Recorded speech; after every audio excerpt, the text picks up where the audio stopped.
All right, so for our notes for week 2, we're going to be looking at proofs on a coordinate plane, so taking logical arguments through step by step.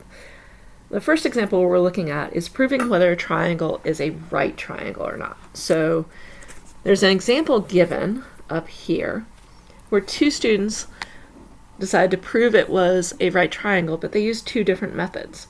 So the first student, Dakota, used the slopes. I've done that in blue. The slope from A to B goes up 2 and over 3. That's a slope of positive 2 over 3. From B to C, the slope is negative 3 over 2 because it goes down 3 and 2 to the right.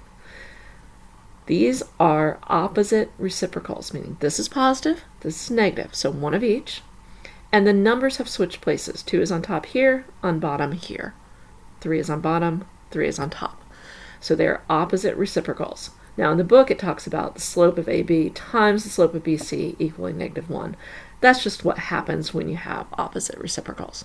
So that's one perfectly valid way of showing that these are right triangles. In my mind, it's easier than doing the distance formula method because you only have to make 2 easy calculations and then compare.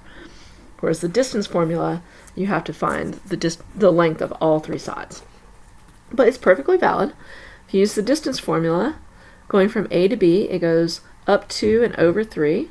That's, if you like, 3 squared plus 2 squared, square root, is square root of 13. Going from B to C, it's over 2 down 3. That's going to be the square root of 2 squared plus 3 squared, which is also square root of 13. And if you go from A to C, that goes over 5 down 1. So you get square root of 5 squared plus 1 squared, which comes out to the square root of 26. Now, is this a true statement? Yes, it is, because when you take the square of a square root, they cancel out. So this just becomes 13 plus this one becomes 13, and this one becomes 26. So that is a true statement. So 2 perfectly valid ways. In part B, they just ask you to try that for yourself with a different triangle. I've graphed points A, B, and C here. And again, if you get the slopes of AB and BC, AB comes out to a slope of 2/3 because it goes up 2 and over 3. And BC has a slope of negative 3 over 2 because it goes down 3 and over 2. Those are opposite reciprocals. It is a right triangle.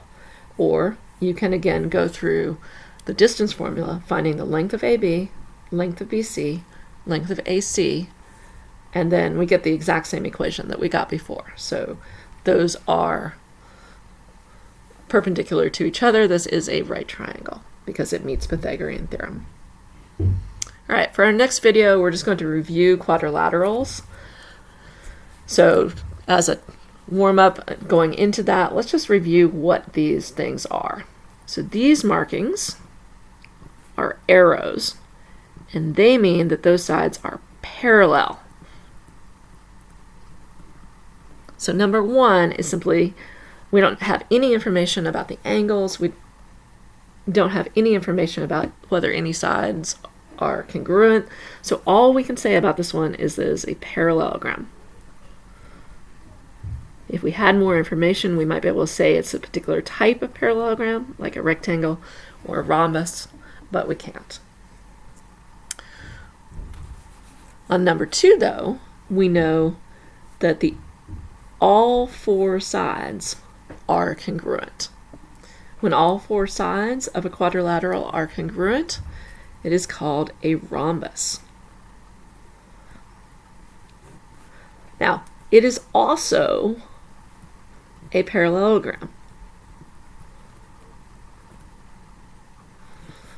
A rhombus is a type of parallelogram, but this asks for the most specific. So for that, we're going to go with rhombus. All right, let's skip to number 4, actually. Number 4, we know that the opposite sides are congruent, but not that all 4 sides. So these 2 are congruent, these 2 are congruent. We also know that we have 4 right angles, and that makes it a rectangle. It is also a parallelogram, but the most specific is it's a rectangle. Now, the shape in the middle has all 4 sides are congruent, so it is a rhombus. But it also has all 4 angles are right angles, so it is a rectangle. If both of those things are true, so it's a rectangle and it's a rhombus, then we call it a square. So the square is the most specific, very particular kind of parallelogram. And we will get into that more in the next video.